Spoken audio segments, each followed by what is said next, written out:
हाँ तो गाइस बात करते हैं यहाँ पर गोल्ड को लेकर के गोल्ड की क्या अपडेट और गोल्ड का नेक्स्ट मूव और टारगेट क्या रहने वाला है। आज है 18 दिसंबर और इस वीक का डे 4 है यानी कि थर्सडे का दिन है।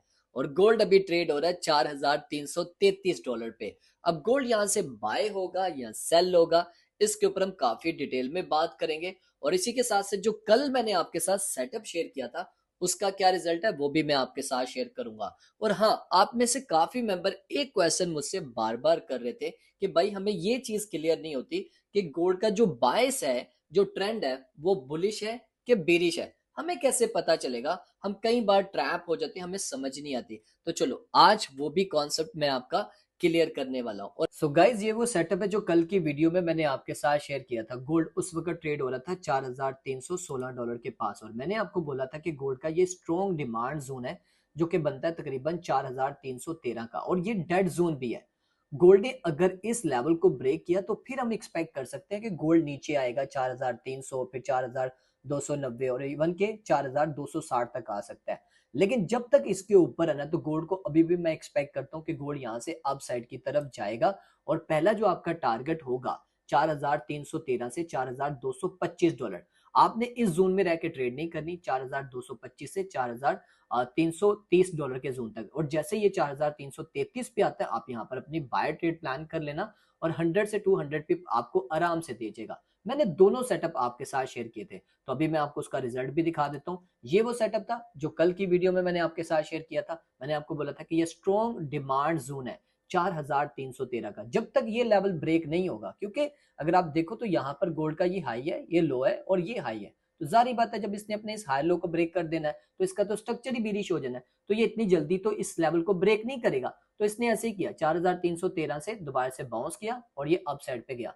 तो मैंने आपको क्या बोला था कि 4,000 आपने 325 का फर्स्ट टारगेट रखना है। तो इसने हमारा फर्स्ट टारगेट भी अचीव किया। उसके बाद मैंने बोला था कि जैसे ये 4,333 ब्रेक करे आप फिर बाय करो। तो यहाँ पर आप देखो 4,333 से ये गया था ऑलमोस्ट तकरीबन 4,448 तक, तकरीबन 150 पिप भी यहाँ पर दे गया। लेकिन मैंने अभी स्टार्टिंग में आपको बोला था कि अगर आपको बायस पहले सबसे पहले जानना है कि गोल्ड का बायस क्या है, तो आपने जब भी बायस अपना निकालना है तो आपने हमेशा बड़े टाइम फ्रेम से निकालना है। मैं आपको बोलूंगा कि आप 1 मंथ, 1 वीक और 1 डे पे जाके अपने बायस क्लियर किया करें। ठीक है, आप कोशिश किया करें इन बड़े टाइम फ्रेम पे जाके किया करें, क्योंकि बायस हमेशा जो है वो बड़े टाइम फ्रेम के ऊपर ही जो है वो फाइंड होते हैं। अच्छा, बायस जानने से पहले ना आपको एक चीज मैं बता दूं। मार्केट में वैसे घूमती तो बहुत सारे जो है लेवल्स के इर्द गिर्द है, लेकिन जो सबसे दो इंपॉर्टेंट लेवल्स होते हैं जिनके ऊपर आपकी नजर होनी चाहिए, एक होता है पीओआई एंड लिक्विडिटी। अब पीओआई क्या होता है? Point of interest. अब इसमें जैसा कि ऑर्डर ब्लॉक हो गया, फिर वैल्यू गैप हो गया, ब्रेकर ब्लॉक हो गया, मिटिगेशन ब्लॉक हो गया, इम्बैलेंस वगैरह हो गया, ये सारे पीओआई का पार्ट है। और जो लिक्विडिटी होती है वो last swing high, last swing low, internal liquidity, external liquidity, ठीक है, previous day liquidity, previous day high liquidity, इस तरह ये सारी हम लिक्विडिटी यहाँ पर मार्क करते हैं। जब भी आपने यहाँ पर अपना बायस क्लियर करना है तो सबसे पहले आपने क्या करना है, 1 डे और 1 वीक पे जाके आपने पहले इन सबको फाइंड करना है। 1 वीक पे देखना है कि वहां पर कहां पर आपको पीओआई देखने को मिल रहा है, लिक्विडिटी कहां पर देखने को मिल रही है। जब आप ये सब कुछ मेंशन करेंगे ना, तब जाके आपको क्लियर हो जाएगा कि यार पीओआई किस तरफ ज्यादा पड़े हुए हैं, लिक्विडिटी किस तरफ ज्यादा पड़ी हुई है। तब तक आपको बायस क्लियर नहीं होगा। ठीक है, और एक और फार्मूला मैं आपको बताता चलूं। देखो, पीओआई का और लिक्विडिटी का आपस में बहुत ज्यादा रिलेशन होता है। ठीक है, जैसे मियां बीवी का रिलेशन होता है ना, इसी तरह इन दोनों का भी होता है।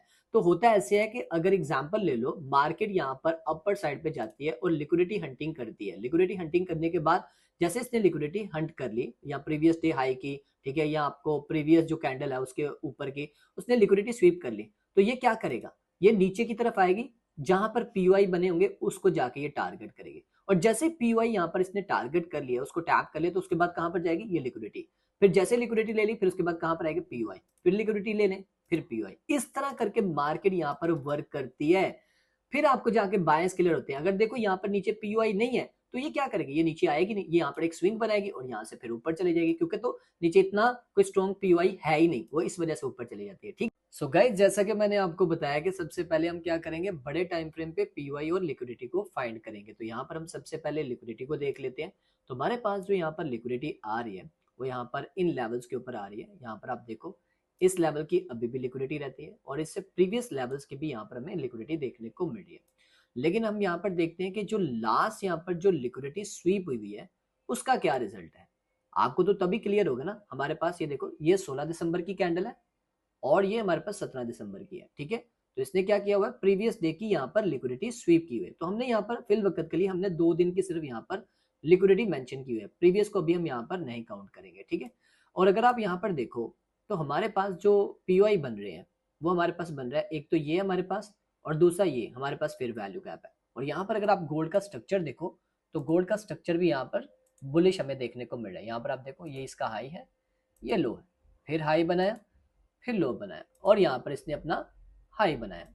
तो यहाँ पर स्ट्रक्चर भी इसका क्या कह रहा है, ये स्टिल गोल्ड अभी भी यहाँ पर बुलिश है।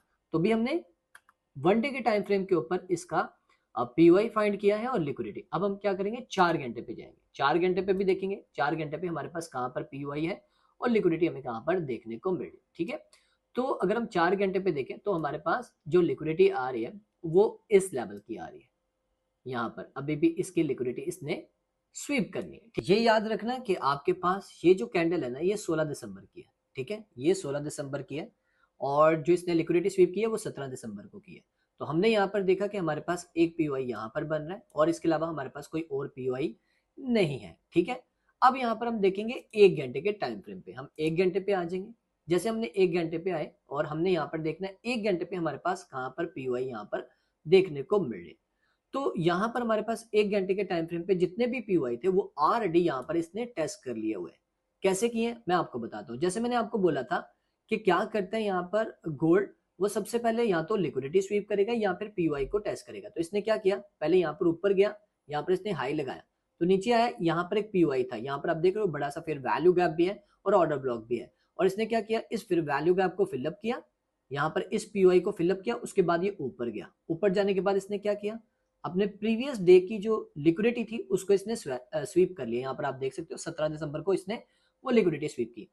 अब लिक्विडिटी स्वीप करने के बाद इसको कहां पर आना है, पीओआई की तरफ। तो इसका पीओआई कौन सा बन रहा था, यहाँ पर आप देखो तो यहाँ पर हमारे पास एक और पीओआई बन रहा था इस लेवल के पास। यहाँ पर आप देख सकते हो ये हमारे पास ऑर्डर ब्लॉक भी था और ऊपर फिर वैल्यू कैप भी था। यहाँ पर आप देख सकते हैं ये हमारे पास ऑर्डर ब्लॉक का एरिया था और यहाँ पर फिर वैल्यू कैप भी था। और इसने क्या किया, आया, इसको टैप किया और टैप करने के बाद किधर चला गया, सीधा ऊपर। फिर से इसने क्या किया, अपने प्रीवियस डे हाई की, फिर से इसने लिक्विडिटी स्वीप की, ठीक है। अब इसको किधर आना है, फिर से पीओआई की तरफ आना है। तो नीचे आप देख रहे हो इतना बड़ा फिर वैल्यू गैप था, इसको फिलअप किया और यहाँ पर ये ऑर्डर ब्लॉक था, इसको फिर से इसने टैप किया और फिर कहां पर चला गया, फिर से ऊपर की तरफ चला गया। अब किसको टारगेट करने जा रहा है, ये लिक्विडिटी को। कौन सी लिक्विडिटी को, यहाँ पर आप देख लो इनके ऊपर जो लिक्विडिटी पड़ी हुई है, इन हाइज के ऊपर लिक्विडिटी पड़ी हुई है। अब देखो नीचे कोई हमारे पास कोई भी पीयूआई नहीं है, तो इसका मतलब है ज्यादातर चांसेस है गोल्ड कहां पर जाएगा, अपसाइड पे जाएगा और ये अपनी लिक्विडिटी लेने जाता है। इस फार्मूले को हमेशा याद रखना। गोल्ड क्या करता है, सबसे पहले तो वो टैप करता है उन जोन को जहां पर पीयूआई होता है, फिर उसके बाद क्या होता है, जो उसने जोन को टैप किया होता है उसके बाद ऊपर जाता है, डिस्प्लेसमेंट करता है और ऊपर जो प्रीवियस होती है कैंडल उसके ऊपर से लिक्विडिटी भी लेता है और उससे एमएसएस भी करता है। उसके बाद फिर क्या होता है कि नेक्स्ट एक कैंडल और बनती है जो इस बड़ी कैंडल के अंदर डिस्प्लेसमेंट जिसने किया उसके अंदर जितने भी पीओआई होंगे, जितने भी फिर वैल्यू गैप होंगे, ऑर्डर ब्लॉक होंगे, उन सबको फिलअप करेगा, यानी कि रीटेस्ट करने आएगा। उसके बाद आपको एक्सपेंशन देखने को मिलती है। यहाँ पर एक एग्जांपल मैं आपको दिखा देता हूँ। यहाँ पर आप देखो इसने क्या किया, यहाँ पर आए, नीचे आया, सबसे पहले तो पीओआई को यहाँ पर आके उसने टैप किया इस कैंडल ने। अब हमें क्या चाहिए था, इसके ऊपर डिस्प्लेसमेंट चाहिए थी एक बड़ी कैंडल की। तो यहाँ पर आप देख सकते हो इस बड़ी कैंडल ने क्या दिखाया, हमें डिस्प्लेसमेंट दिखाई, ठीक है। यहाँ पर एक तो स्ट्रक्चर इसने दिखाया कि ये ब्रेक हो गया और साथ में डिस्प्लेसमेंट भी यहाँ पर की और लिक्विडिटी भी स्वीप की। उसके बाद मैंने आपको बोला था रीटेस्ट करेगा, और तो यहाँ पर देखें रीटेस्ट करने क्यों है, अगर आप छोटे टाइम फ्रेम पे जाके देखोगे ना 5 मिनट 15 मिनट पे, यहाँ पर जितने भी पीओआई थे उन सबको इसने क्या किया, टेस्ट किया। अब टेस्ट करने के बाद क्या करने जा रहा है, एक्सपेंशन, यानी कि यहाँ से ये अपसाइड की तरफ जाने वाला है। आई होप सो आपको ये क्लियर हो गया ये कॉन्सेप्ट। अब मैं बता देता हूँ आज का मूव क्या होगा।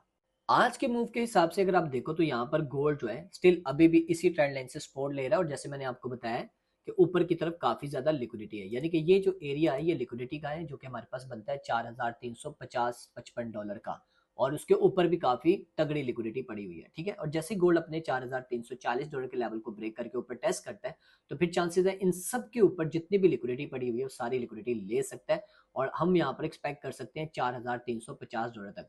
और अपने प्रीवियस डे की जो हाई की लिक्विडिटी है न्यूयॉर्क सेशन की, वो भी यहाँ पर लिक्विडिटी ले सकता है। और अगर यहाँ से नीचे की तरफ आता है तो हम इस जोन में रह के ट्रेड नहीं करेंगे। हाँ, छोटा सा स्कैल्प करना चाहो कर सकते हो, जस्ट सिर्फ इस लेवल तक जो कि बनता है 4324 का, ठीक है। और अगर आपको यहाँ से ऊपर से बाय करना है तो $4340, $4339 पे आता है, तो हम यहाँ पर टेस्ट करने के बाद अपनी बाय प्लान कर सकते हैं। और अगर यहाँ पर इस लेवल को ब्रेक करता है, यहाँ से नीचे आता है ट्रैप करने के लिए, जिसके चांसेस बहुत कम है, लेकिन फिर भी तो 4321 से हम सेल करेंगे। हमारे पास पहला टारगेट आएगा 4313, और फिर यहाँ से दोबारा बाउंस होगा, फिर उसके बाद इस लेवल को ब्रेक करते हैं तो फिर हम एक्सपेक्ट कर सकते हैं ये मजीद नीचे आ सकता है $4300 तक। और आज न्यूज भी है, उसका भी इम्पैक्ट हमें यहाँ पर देखने को मिलेगा। आई होप सो आपको लेवल क्लियर हो गए। बाकी अगर आपको ना समझ आए तो आपने मुझे पूछ लेना है, बाकी लाइव स्ट्रीम में क्लियर करूँ।